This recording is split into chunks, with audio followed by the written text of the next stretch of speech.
manusia yang memanusiakan manusia. Sekarang banyak sekali pemimpin itu yang tampaknya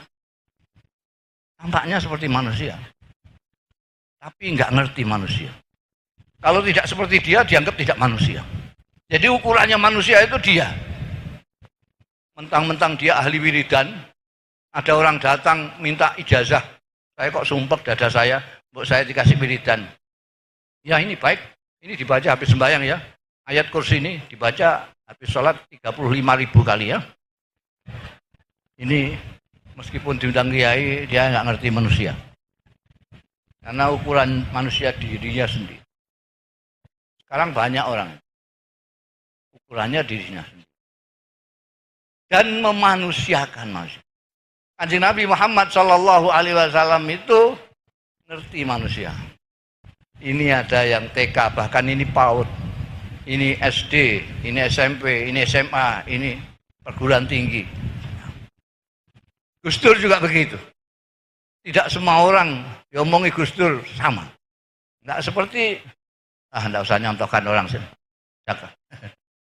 Itu orang TK ditausiai kayak mahasiswa, dikuliahi mahasiswa, kopior sirai, ambiar bahasanya inayah ini. Nabi tahu. Makanya orang yang ngaji hadis, sabda-sabda Rasulullah Shallallahu Alaihi Wasallam akan melihat banyak sekali hadis-hadis yang berbeda-beda sesuai dengan mukhatabnya. Tidak sama. Ada yang ausini ya Rasulullah, qala la taghdab. Ausini ya Rasulullah, la takdzib, dan terus-terusnya. Bahkan Kanjeng Nabi sendiri mengajarkan khadibin nas ala qadri uqulihim.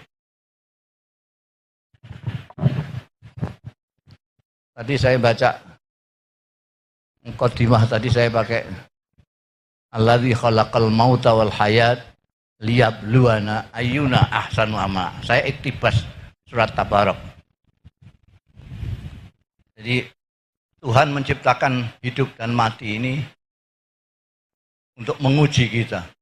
Ayyuna ahsanu amala. Siapa yang paling bagus? Bukan ayyuna aksaru amala. Bukan siapa di antara kita yang paling banyak, tapi siapa yang paling baik. Untuk menjadi baik, kita harus menggunakan akal budi kita.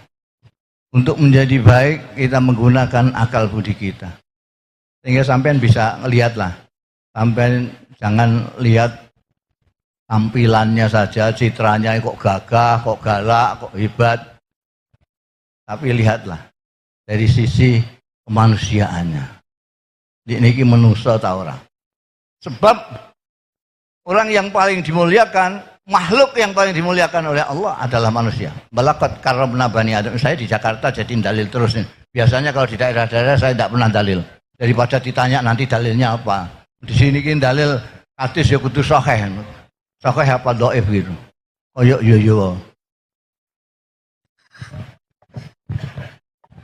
Ini kita perlukan orang-orang yang menjadi manusia, yang ngerti manusia, yang memanusiakan manusia itu sebagai rasa syukur kita diciptakan Tuhan menjadi manusia. Kita kadang-kadang itu lupa bersyukur. Saya pidatokan di desa-desa. Saya ajak orang-orang untuk mensyukuri anugerah Allah yang paling besar yang kita lupa mensyukurinya. Karena memang bersyukur itu memerlukan kesadaran mendapatkan anugerah. Kalau kita tidak sadar bahwa kita mendapat anugerah, maka kita tidak akan bersyukur. Kita diciptakan oleh Allah Subhanahu wa taala menjadi manusia. Ini suatu anugerah yang luar biasa. Kita tidak dijadikan batu, tidak dijadikan tumbuh-tumbuhan, tidak dijadikan binatang, tapi dijadikan manusia. Manusia yang diberi akal pikiran dan akal budi. Mensyukurinya adalah menggunakan itu.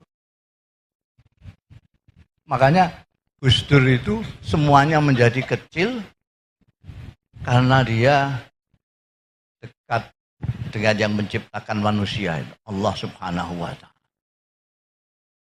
Tidak ada yang besar. Karena itu ungkapan itu aja kok repot, itu sebetulnya menunjukkan bahwa Gus Dur itu yang besar. Ini yang besar hanya Allah, kemudian Indonesia, kemudian bangsa Indonesia, umat. Maka tidak heran kalau umat setiap saat mendoakan Gus Dur, mendoakan Gus Dur. Gus Dur adalah tokoh manusia yang ngerti manusia, yang memanusiakan manusia. Jadi, seperti yang dicontohkan oleh Rasulullah Sallallahu Alaihi Wasallam. Gus Dur itu seperti sering tadi dikatakan juga, hampir saya tidak pernah jumpa orang yang suka menertawakan dirinya sendiri. Gus Dur paling sering. Bahkan pernah suatu ketika karena dia mentertawakan dirinya sendiri, saya yang kena imbas buruknya. Pada waktu pameran